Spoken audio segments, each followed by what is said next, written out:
പരിശുദ്ധ പരമാദിവ്യ കാരുണ്യത്തിന് എന്നേരവും ആരാധനയും സ്തുതിയും പുകഴ്ചയും ഉണ്ടായിരിക്കട്ടെ. ഇന്ന് ദിവ്യകാരുണ്യനാഥനോട് അച്ഛനും നിങ്ങളെല്ലാവരും പ്രാർത്ഥിക്കണം. ഈശോയെ, അങ്ങേക്കു വേണ്ടിയുള്ളൊരു തീഷ്ണത നൽകണമെന്ന് പ്രാർത്ഥിക്കണം. ഈശോയെ, അങ്ങേക്ക് വേണ്ടിയുള്ള തീഷ്ണത നൽകണമെന്ന് പ്രാർത്ഥിക്കണം. ഇന്ന് തീഷ്ണത ഉള്ളവരുണ്ട്, ഒട്ടും തീഷ്ണതയില്ലാത്ത ആത്മാക്കളും ഉണ്ട്. ചില ദേവാലയങ്ങളിലും ധ്യാനാവസരങ്ങളിലൊക്കെ അച്ഛൻ ശ്രദ്ധിക്കും, ചിലർ വളരെയധികം പാസീവായിട്ടിരിക്കും. അപ്പോൾ എനിക്ക് സങ്കടം തോന്നും. അതായത് ദൈവമാണ് അവരുടെ മുന്നിലിരിക്കുന്നത്, ദൈവവചനമാണ് ഞാൻ പ്രഘോഷിക്കുന്നത്, ദിവ്യകാരുണ്യമാണ് ഞാൻ പങ്കുവച്ച് നൽകുന്നത് എന്ന് കണ്ടിട്ടും അവർക്ക് ആ ഒരു തീക്ഷ്ണതയില്ല. മന്ദോഷ്ണരായ, മന്ദത ബാധിച്ച ഒത്തിരി ആത്മാക്കൾ ഈ കാലഘട്ടത്തിലുണ്ട്.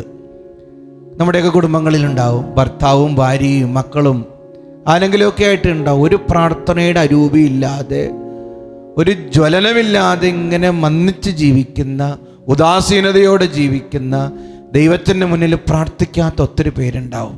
നമ്മൾ യാചിക്കേണ്ടതെന്നറിയോ? കർത്താവേ, എൻ്റെ ഹൃദയത്തെ അങ്ങ് ജ്വലിപ്പിക്കണം, അങ്ങയെക്കുറിച്ചുള്ള തീഷ്ണതയാൽ എന്നെ ജ്വലിപ്പിക്കണമെന്ന് പ്രാർത്ഥിക്കണം.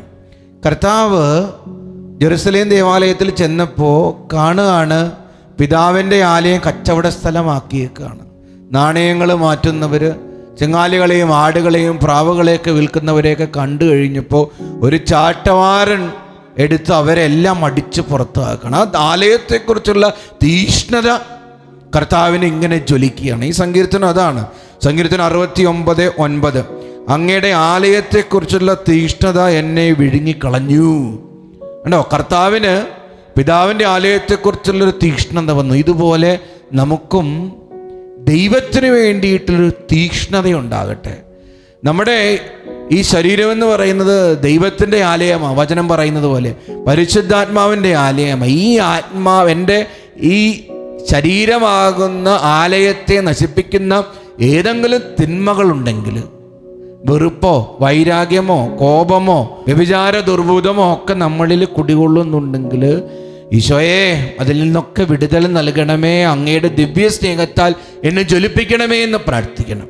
അപ്പോൾ ഇന്ന് ഈശോയ്ക്ക് വേണ്ടി ജ്വലിക്കാൻ നമുക്കെല്ലാവർക്കും സാധിക്കട്ടെ. നല്ലൊരു ദിവസമായിരിക്കും. ഇത് മെസ്സേജ് ബോക്സിൽ ടൈപ്പ് ചെയ്യണം. ഈശോയെ, അങ്ങയുടെ തീക്ഷ്ണതയാൽ എന്നെ ജ്വലിപ്പിക്കണമേ എന്ന് ടൈപ്പ് ചെയ്യുക. ദിവ്യകാരുണ്യനാഥൻ നമ്മെ അനുഗ്രഹിക്കട്ടെ.